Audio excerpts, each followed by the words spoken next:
आइए सुनते हैं सुधा अरोड़ा जी की कहानी सुरक्षा का पाठ। राघव अपनी अमरीकी बीवी स्टेला और 2 बच्चों पॉल और जिनी के साथ भारत लौट रहा है।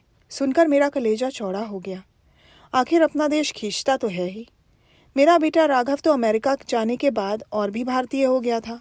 भारत में रहते चाहे उसने कभी 15 अगस्त और 26 जनवरी के कार्यक्रमों में भाग ना लिया हो, पर विदेश जाते ही उसने अपनी कंपनी के भारतीय अधिकारियों को इकट्ठा कर वो इन दिनों के उपलक्ष्य में देश प्रेम के कुछ कार्यक्रम तैयार करने लगा था, जिसके लिए वह मुझसे फ़ोन पर देश प्रेम की कविताएं और राष्ट्र प्रेम के गीत पूछता और नोट करता।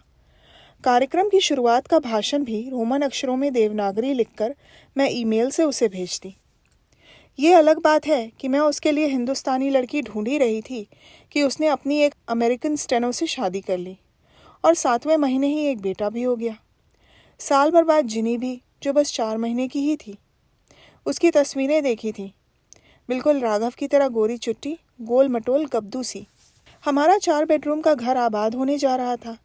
एक कमरे में हम 2 प्राणी थे और बाकी 3 कमरे रोज की साफ सफाई के बाद मुंह लटकाए पड़े रहते। तीनों कमरों का चेहरा धो पोंछकर अब चमका दिया गया था। एक कमरे में राघव के आदेश पर हमने बच्चों का झूला भी डलवा दिया था।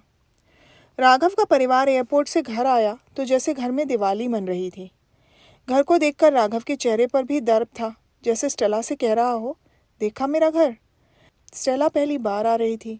राघव से नजरें मिलती ही बोली, oh, you have a palatial house, यानी कि तुम्हारा घर तो महलों जैसा है। राघव ने मुस्कुराकर उसके कंधे पर हाथ रखा और दूसरे कमरे की ओर इशारा किया, जहां हमने बच्चों के लिए दीवार पर मिकी माउस और डोनाल्ड डक के चित्र दीवारों पर लगा रखे थे। रात को जिनी को झूले में डाल और हमारे कमरे में लगे छोटे दीवान पर पॉल के सोने का बंदोबस्त करके वो अपने कमरे में सोने के लिए जा रहे थे। मैंने देखा तो कहा, इसे अकेले यहाँ, रात को भूख लगेगी तो। स्टेला ने मुस्कुराकर कहा, डोंट वरी मॉम, उसे अपने समय से फीड कर दिया है, अब सुबह से पहले कुछ नहीं देना है। मैं राघव की ओर मुखातिब हुई, रात को रोई तो। राघव ने मुझे सख्त स्वर में कहा, माँ, अब अपने कमरे में जाकर सोई रहो, और स्टेला के कंधों को बाहों से घेरकर बेडरूम में चला गया। वही हुआ जिसका अंदेशा था। रात को जिनी की भीषण चीख पुकार से नींद खुलनी ही थी। बच्ची चिंगाड़ चिंगाड़ कर रो रही थी। पॉल मेरे कमरे में मज़े से तकियां भींचे सो रहा था। मैं उठी और बच्ची को बाहों में ले आई। उसकी नैपी भीगी थी, उसे बदला, थोड़ी देर कंधे पर लगाकर पुचकारा, मुंह में चुसनी भी डाली, पर उसका रोना जारी रहा। फिर न जाने कैसे याद आया, राघव जब बच्चा था अपनी छाती पर उसे उल्टा लिटा देती थी। बस वो सारी रात मेरी छाती से चिपका सोया रहता था।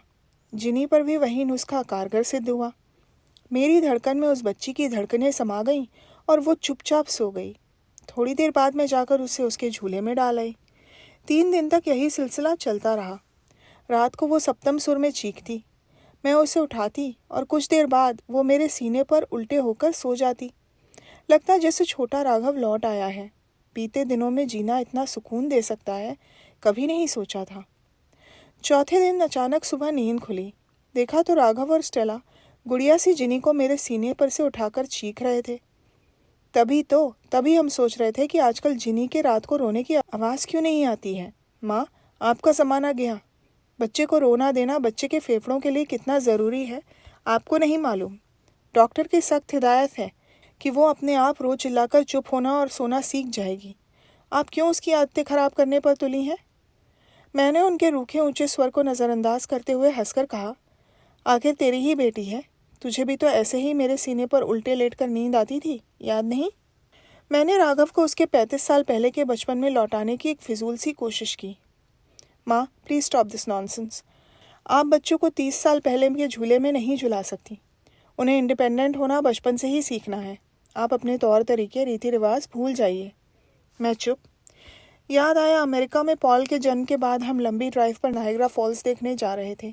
गाड़ी में पॉल को पिछली सीट पर उसकी बेबी सीट पर तमाम जिरा बख्तर से बांध दिया गया था। रास्ते में वो दाएं बाएं बेल्ट में कसा फंसा बुक्का फाड़कर रो दिया। मैंने जैसे ही उसे उसमें से निकालकर गोद में लेना चाहा, राघव ने कसकर डांट लगाई, अभी पुलिस पकड़कर अंदर कर देगी, चलती गाड़ी में बच्चे को गोद में उठाना मना है। मैं हाथ बांधे बैठी रही थी। नायग्रा फॉल्स की आंखों को बेइंतहा ठंडक पहुंचाने वाले पानी के तेज तेज गिरने के शोर में भी मुझे पॉल के मुंह फाड़कर रोने का सुर ही सुनाई देता रहा। आज भी नायग्रा फॉल्स की स्मृतियों में दोनों शोर गड्ढमड्ढ हो जाते हैं। अब जिनी रोती है तो सब सोते रहते हैं, पर मेरी नींद उखड़ जाती है। सोचती हूँ बस कुछ ही दिनों की बात है, राघव, स्टेला, पॉल और जिनी सब चले जाएंगे। तब तक मुझे सब्र करना है। जिनी के आधे रात के रोने को अपने धड़कनों में नहीं बांधना है। उसे अभी से आत्मनिर्भरता का पाठ पढ़ते हुए देख रही हूँ और अंधेरे में और गहराते अंधेरे को पहचानने की कोशिश करती रहती हूँ। सचमुच कुछ समय बाद ऐसी चुप्पी छाती है कि वो सन्नाटा कानों को खलने लगता है। तो ये थी सुधा अरोड़ा जी की कहानी सुरक्षा का पाठ। सुनने के लिए धन्यवाद।